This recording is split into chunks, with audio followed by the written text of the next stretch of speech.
வணக்கம் மக்களே. நம்ம கார்த்திக் கதையில என்ன நடக்குது அப்படிங்கறத இந்த வீடியோல இப்ப நம்ம பார்க்க போறோம். இந்த வீடியோவுக்கு மறக்காம லைக் பண்ணிக்கோங்க. நீங்க லைக் பண்றதுதான் எங்களுக்கு அடுத்த வீடியோ போடுறதுக்கு ரொம்பவே இன்ட்ரெஸ்டிங்கா இருக்கும்.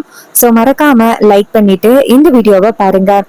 என்ன நடக்குது அப்படின்னு பாத்துக்கிட்டீங்கன்னா, நம்ம ஈஸ்வரி வந்துட்டு நம்ம ஹீரோவோட ஃப்ரெண்டை கடத்தி கொண்டாந்து கட்டி போட்டு வச்சிருக்காங்க.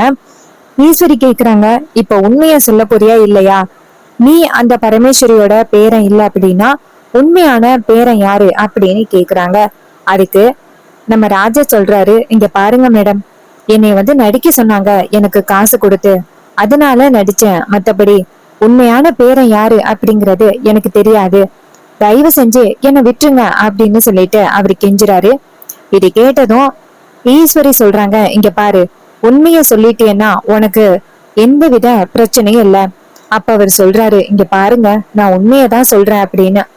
அப்போ ஈஸ்வரி மத்த ரவுடிங்க கிட்ட, சரிடா, இவன் உண்மைய சொல்றான்னு நினைக்கிறேன், சரி இவனை விட்டுறலாம் அப்படின்னு ராஜாவோட கை கால்லாம் கட்டி போட்டிருந்தாங்கல்ல, அதையெல்லாம் அவட்ட விட்டுட்டு ஈஸ்வரி நேரா ராஜாவை பார்த்து, சரி உன்னை மன்னிச்சு விட்டுறோம் அப்படின்னு சொல்லிட்டு அந்த ரவுடிங்க கிட்ட, சரி வாங்க போகும் அப்படின்ட்டு அந்த இடத்துல இருந்து போறாங்க. அவங்க போனதும் நம்ம ஹீரோவோட ஃப்ரெண்டு என்ன பண்றாருன்னா, நேரா நம்ம ஹீரோவுக்கு போன் பண்றாங்க. ஹீரோ போன் அட்டன் பண்ணி, சொல்லு என்ன வேணும் அப்படின்னு சொல்ல, இவர் சொல்றாரு, மாப்பிள, நான் ரொம்ப பெரிய ஆபத்துல சிக்கிக்கிட்டேன். உங்க அத்தை இருக்காங்கல்ல, அவங்க என்னை பிடிச்சிட்டு ஒரு இடத்துல கட்டி போட்டு வச்சு உண்மையான பேரை யாரு அப்படின்னு என்கிட்ட கேட்டாங்க. நல்ல வேலை நான் அவங்க கிட்ட பொய் சொல்லிட்டேன், அதனால அவங்க போயிட்டாங்க. மாப்பிள, சீக்கிரம் என்னை காப்பாத்துடா. ஹீரோ சொல்றாரு, சரி லொகேஷன் அனுப்பிவிடு, நான் அங்க வரேன். இதை கேட்டதும் இவரும், சரி நண்பா, சீக்கிரம் என்ன காப்பாத்து அப்படின்னு சொல்லிட்டு அவரு லொகேஷன் அனுப்புறாரு ஹீரோவுக்கு. லொகேஷனை அனுப்பிட்டு நின்னு திரும்பி பார்க்க ஈஸ்வரியும் மத்த ரவுடிகளும் அந்த இடத்துல நிக்கிறாங்க.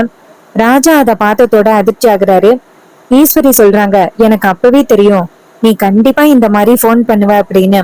நாங்க அப்படி சொன்னதோட, நாங்க சொன்னது எல்லாமே உண்மை அப்படின்னு நினைச்சு நம்பி நீ நேரா அவனுக்கு போன் பண்ணிட்டியல்ல, கண்டிப்பா அவன் இன்னும் கொஞ்ச நேரத்துல இங்க உன்னை காப்பாத்த வருவான் அப்படின்னு மத்த ரவுடிங்க கிட்ட இவனை கட்டி போடுங்க அப்படின்னு சொன்னதோட நம்ம ராஜா ரொம்ப அதிர்ச்சி ஆகுறாரு.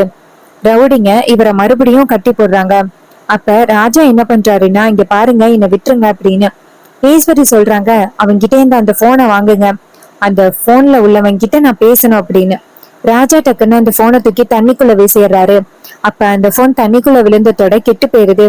ஈஸ்வரி அந்த போனை எடுத்து ஆன் பண்ணி பாக்குறாங்க, பட் ஆன் ஆகல. இதனால அந்த போனை கீழே போட்டு உடைக்கிறாங்க ஈஸ்வரி. என்ன, என்கிட்ட இருந்து உண்மையை மறைச்சிடலாம் அப்படின்னு நினைச்சிட்டு இருக்கியா? இன்னும் கொஞ்ச நேரத்துல அவன் கண்டிப்பா இங்க வருவான்னு.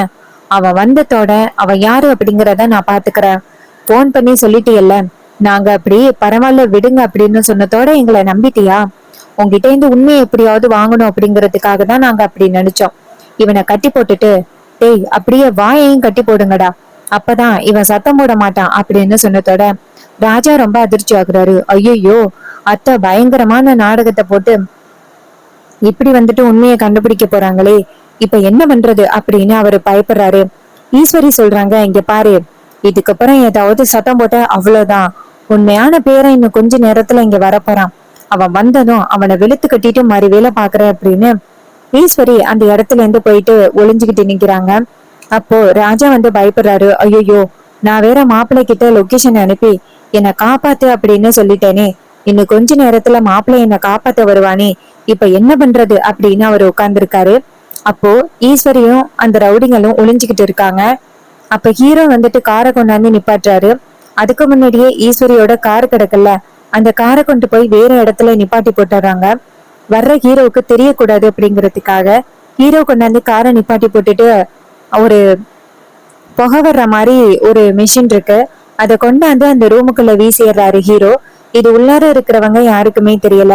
அந்த புகை எங்க பார்த்தாலும் ரூமுக்குள்ள வர ஆரம்பிக்குது. ஈஸ்வரி கேக்குறாங்க, எங்கேருந்து இந்த புகை வருது பாருங்க அப்படின்னு சொல்ல எல்லாரும் சுத்தி பாக்குறாங்க. அப்ப ஹீரோ அந்த புகையோட புகையா ராஜாவை காப்பாத்தி அந்த இடத்துல இருந்து கூட்டிட்டு போயிடுறாங்க. அப்போ இன்னொரு பக்கம் புகையெல்லாம் போனதோட ரவுடிங்க பாக்குறாங்க, மேடம் இங்க இருந்தவனை காணும் மேடம். ஈஸ்வரி சொல்றாங்க, இங்க எங்கேயாவது இருக்கானான்னு பாருங்க அப்படின்னு. அப்போ எங்க பார்த்தாலும் தேடுறாங்க, எங்கேயுமே காணோம். இன்னொரு பக்கம் ஹீரோ ராஜாவை கார்ல அந்த இடத்துல இருந்து வேற இடத்துக்கு கூட்டிட்டு போயிடுறாரு. இன்னொரு பக்கம் ஈஸ்வரி அந்த ரவுடிங்க கிட்ட எங்கேயோ தப்பிச்சு போயிட்டான், கண்டிப்பா அந்த பரமேஸ்வரியோட உண்மையான பேரன் தான் வந்து கூட்டிட்டு போறதுக்கு நிறையவே வாய்ப்புகள் இருக்கு. இதை கேட்டதும் அந்த ரவுடிங்க சொல்றாங்க, ஆமா மேடம். அப்ப ஈஸ்வரி சொல்றாங்க, சரி ஓகே நான் பாத்துக்கிறேன் அப்படின்ட்டு ஈஸ்வரி நினைக்கிறாங்க. இன்னும் எவ்வளவு நாள் அவன் தப்பிச்சு இருக்க போறான் அப்படிங்கறத நானும் பாத்துறேன் அப்படின்னு ஈஸ்வரி நினைக்கிறாங்க. இன்னொரு பக்கம் நம்ம ஹீரோ வந்துட்டு நேரா ராஜாவை கூட்டிட்டு போயிட்டு காரு கிட்ட ஒரு இடத்துல நிக்க வைக்கிறாரு. ராஜா சொல்றாரு, மாப்பிள நீ மட்டும் வராம இருந்திருந்தா என்ன ஆயிருக்குன்னு தெரியல. உங்க அத்தை இப்படியெல்லாம் பிளான் பண்ணுவாங்கன்னு நான் எதிர்பார்க்கவே இல்லை. அவங்க என்னை விட்டுட்டாங்கன்னு நினைச்சு உனக்கு போன் பண்ணி சொன்னேன். கடைசியில டக்குன்னு எனக்கு இருக்க வந்து போனை வாங்கிட்டாங்க. நல்லவேளை அந்த போனை தண்டிக்குள்ள போட்டுட்டேன், இல்லைன்னா உன் நம்பர் கிடைச்சிருக்கும். அதுக்கு ஹீரோ சொல்றாரு, உனக்கு நான் போன் பண்ணும் பொழுது நான் வேற நம்பர்ல தான் கால் பண்ணுவேன். சோ இந்த நம்பர் கிடைச்சாலும் எந்தவித பிரயோஜனமும் இல்ல. அதுக்கு ராஜா சொல்றாரு, அப்படியா மாப்பிள, இது தெரியாம வேற நான் போனை தண்ணிக்குள்ள போட்டுட்டேனே. அப்ப ஹீரோ சொல்றாரு, இது மாதிரி அத்தை வேற என்ன கேட்டாங்க. அதுக்கு ராஜா சொல்றாரு, அத்தை வந்துட்டு நான் தான் உண்மையான பேரன் இல்ல அப்படின்னு அவங்களுக்கு தெரிஞ்சு போயிருக்கு. அத்தை அதை பத்தி தான் கேட்டாங்க. நான் வேற வழி இல்லாம ஒத்துக்கிட்டேன். ஆனா நீ யாரு அப்படிங்கறத நான் காட்டி கொடுக்கல மாப்ள. அப்ப ஹீரோ சொல்றாரு, சரி ஓகே நீ கவலைப்படாத, உனக்கு எந்தவித ஆபத்தும் இல்லாம நான் பாத்துக்கிறேன் அப்படின்னு ஹீரோ சொல்ல, இதை கேட்டதும் ராஜாவும் சரி மாப்ள அப்படின்னு சொல்ல ராஜாவை கூட்டிக்கிட்டு ஹீரோ கிளம்புறாரு. இன்னொரு பக்கம் நம்ம ஹீரோயினை காமிக்கிறாங்க. ஹீரோயின் பாட்டிக்கு உடம்பு சரியில்லை அப்படிங்கறதுக்காக பாட்டிய பாக்குறதுக்காக வீட்டுக்கு வராங்க. பாட்டி நேரா ஹீரோயினை பார்த்ததோட வாமா அப்படின்னு சொல்ல ஹீரோயின் கேக்குறாங்க, பாட்டி உங்களுக்கு இப்ப உடம்பு எப்படி இருக்கு பாட்டி? நேத்து நைட்டு ஜுரம் அப்படின்னு என் புருஷன் சொன்னாரு, இப்ப எப்படி இருக்கு? பாட்டி சொல்றாங்க, இப்ப நல்லா இருக்கம்மா, எனக்கு எந்தவித பிரச்சனையும் இல்லம்மா. இதை கேட்டதும் ஹீரோயினும் சரிங்க பாட்டி. அதுக்கு பாட்டி சொல்றாங்க, அம்மாடி எனக்கு ஒரு முக்கியமான வேலை இருக்குமா, பக்கத்து ரூம் வரைக்கும் போகணும் வாமா. ஹீரோயின் சொல்றாங்க, பாட்டி இந்த மாதிரி நேரத்துல நீங்க நடக்க கூடாது பாட்டி, பிடிவாதம் பண்ணாதீங்க. அப்பதான் அந்த வேலைக்கார பொண்ணு அந்த இடத்துக்கு வராங்க. வந்துட்டு இங்க பாருங்க, பாட்டி கிட்ட எவ்வளவு சொன்னாலும் கொஞ்சம் கூட பாட்டி கேட்கவே மாட்டேங்கிறாங்க, ரொம்பவே பிடிவாதமா இருக்காங்க. அதுக்கு பாட்டி சொல்றாங்க, என்ன என் பேத்தி வந்ததும் வராததுமா என் பேத்தி கிட்ட என்னை பத்தி போட்டு கொடுக்குறியா? லட்சுமி சொல்றாங்க, அம்மா உங்க நல்லதுக்காக தானம்மா சொல்றோம். பாட்டி சொல்றாங்க, சரி சரி அதெல்லாம் எனக்கு தெரியும், போய் வேலையை பாரு அப்படின்னு சொன்னதோட லட்சுமி அந்த இடத்துல இருந்து போறாங்க. பாட்டி சொல்றாங்க, அம்மாடி பக்கத்து ரூம் வரைக்கும் தாம்மா என்ன கூட்டிட்டு போமா. ஹீரோயினும் சரி வாங்க பாட்டி அப்படின்னு அவங்க பாட்டிய கூட்டிட்டு போறாங்க. அங்க ஒரு பீரோல் இருக்கு. பாட்டி நேரா பீரோல் கிட்ட போயிட்டு பீரோ கதவை திறக்கிறாங்க. அதுக்குள்ள நிறைய நகைப்பெட்டி இருக்கு. அது எல்லாத்தையுமே ஹீரோயின் கிட்ட எடுத்து கொடுக்கறாங்க. ஹீரோயின் அந்த நகைப்பெட்டி எல்லாம் பார்த்துட்டு, பாட்டி என்ன பாட்டி இது? பாட்டி சொல்றாங்க, அம்மாடி இது எல்லாமே பரம்பரையா உள்ள நகை. இது என் மாமியா எனக்கு கொடுத்தது. நான் என் பொண்ணு அபிராமி கிட்ட கொடுத்தேன். இப்போ அபிராமி மருமகளான இப்போ உன்கிட்ட கொடுக்கறேன். நீ மட்டும் இல்ல, உன் கூட உள்ள உன் அக்கா தங்கச்சி எல்லார்கிட்டையும் கொடு. இதை கேட்டதும் ஹீரோயினும் சரிங்க பாட்டி நான் கொடுக்கறேன் அப்படின்னு சொல்லி அந்த நகையை வாங்கி பாக்குறாங்க. எல்லா நகையும் ரொம்ப அழகா இருக்கு. ஹீரோயின் சொல்றாங்க, பாட்டி பழங்காலத்து நகையா இருந்தாலும் இந்த நகை எல்லாமே ரொம்ப வித்தியாசமாவும் ரொம்ப அழகாவும் இருக்கு பாட்டி, டிசைனா. பாட்டி சொல்றாங்க, அப்படியாம்மா உனக்கு ரொம்ப பிடிச்சிருக்கா? அப்ப அவங்க சொல்றாங்க, ஆமா பாட்டி இந்த நகை எல்லாமே எனக்கு ரொம்ப பிடிச்சிருக்கு பாட்டி, அக்காவுக்கும் தங்கச்சிக்கும் கண்டிப்பா இந்த நகை பிடிக்கும் பாட்டி. பாட்டி சொல்றாங்க, சரிம்மா இந்த நகைய எல்லாரும் சேர்ந்து பகிர்ந்து போட்டுக்கிடுங்க. உடனே ஹீரோயினும் சரிங்க பாட்டி அப்படின்னு சொல்றாங்க.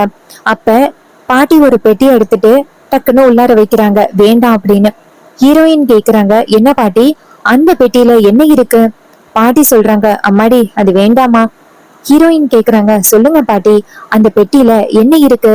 பாட்டி சொல்றாங்க, அம்மாடி அந்த பெட்டியில பரம்பரை நகை ஒண்ணு இருக்கு. அது நான் ஈஸ்வரிக்காக வாங்கினது. இந்த குடும்பம் எல்லாம் ஒண்ணு சேர்ந்ததோட அவளுக்கு கொடுக்கலாம் அப்படின்னு இந்த நகையை வாங்கினேன்.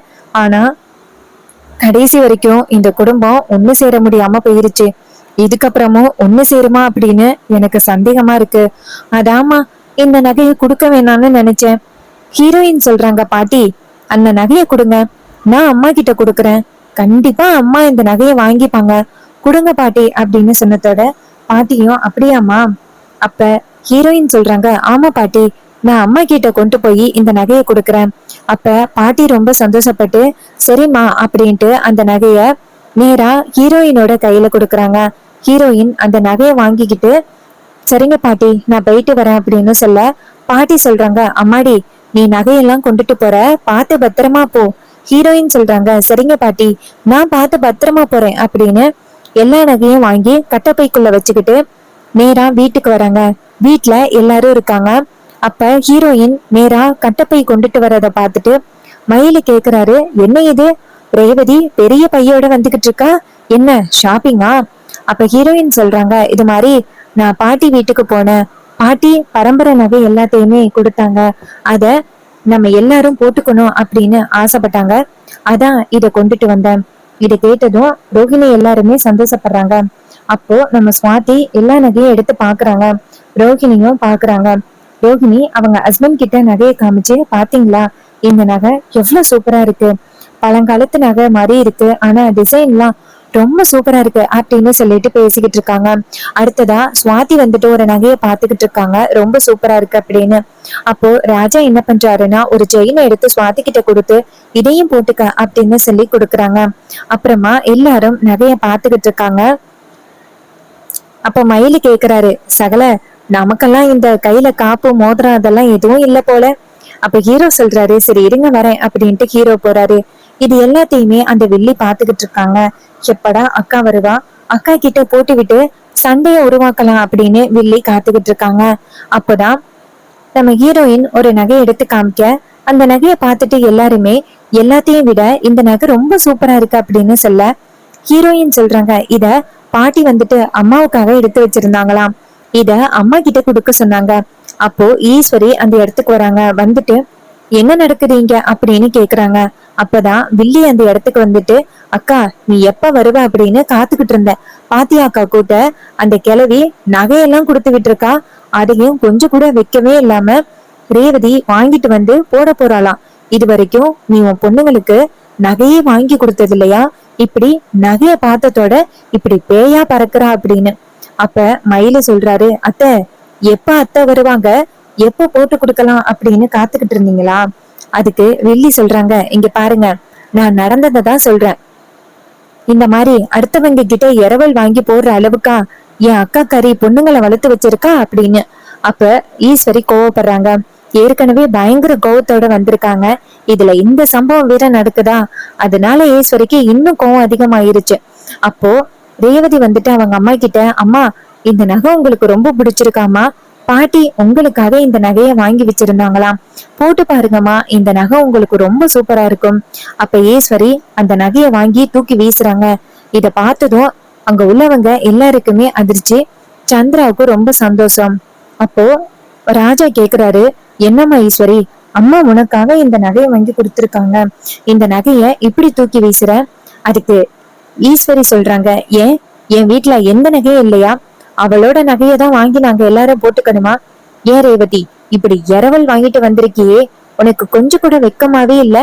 அந்த பரமேஸ்வரியோட நகையை வாங்கிட்டு வந்திருக்க, இப்ப எல்லாத்தையும் கொண்டு போய் அவ வீட்டுல மட்டும் நீ வீசிட்டு வரல, அவ்வளவுதான். அதுக்கு ரேவதி சொல்றாங்க, என்னம்மா இப்படி பேசுறீங்க, பாட்டி அவ்வளோ ஆசையோட இந்த நகையை கொடுத்து விட்டாங்க, கோயில் திருவிழாவுல எல்லாருமே இந்த நகையை போட்டுக்கணும் அப்படின்னு ரொம்ப ஆசைப்பட்டு கொடுத்து விட்டுருக்காங்க, ஆனா நீங்க என்னடான்னா இப்படி வெறுத்து பேசுறீங்க, ஏமா இப்படி இருக்கீங்க? அதுக்கு ஈஸ்வரி சொல்றாங்க, இங்க பாரு, அந்த கிழவிய பத்தி பேசினாலே எனக்கு பயங்கர கோவம் வருது, அவளை பத்தி தயவு செஞ்சு பேசாத அப்படின்னு சொல்லிட்டு பயங்கர கோபத்தோட பேசுறாங்க. இத கேட்டதும் நம்ம ஹீரோயின் சொல்றாங்க, இங்க பாருங்க அம்மா, பாட்டி எங்க மேல எல்லாரு மேலயும் ரொம்ப பிரியத்தோட இருக்காங்க, நீங்க இந்த மாதிரி வெறுப்பா நடந்துக்கிறது எங்களுக்கு ரொம்பவே வருத்தமா இருக்குமா அப்படின்னு சொல்லி பேசுறாங்க. அதோட எபிசோட பினிஷ் பண்ணிருக்காங்க. சோ இதுக்கு அடுத்து என்ன நடக்க போகுது, என்னெல்லாம் நடக்க வாய்ப்புகள் இருக்கு அப்படிங்கறத பத்தி தெரிஞ்சுக்கணும் அப்படின்னு நினைச்சீங்கன்னா மறக்காம நம்ம சேனலை சப்ஸ்கிரைப் பண்ணிக்கோங்க, பக்கத்துல உள்ள பெல் ஐகானையும் கிளிக் பண்ணி ஆல்னு செட் பண்ணிக்கோங்க, அப்படிதாங்க அடுத்த வீடியோ போடும் பொழுது உங்களுக்கு நோட்டிபிகேஷன் வரும், பார்க்கலாம். தேங்க்யூ ஃபார் வாட்சிங்.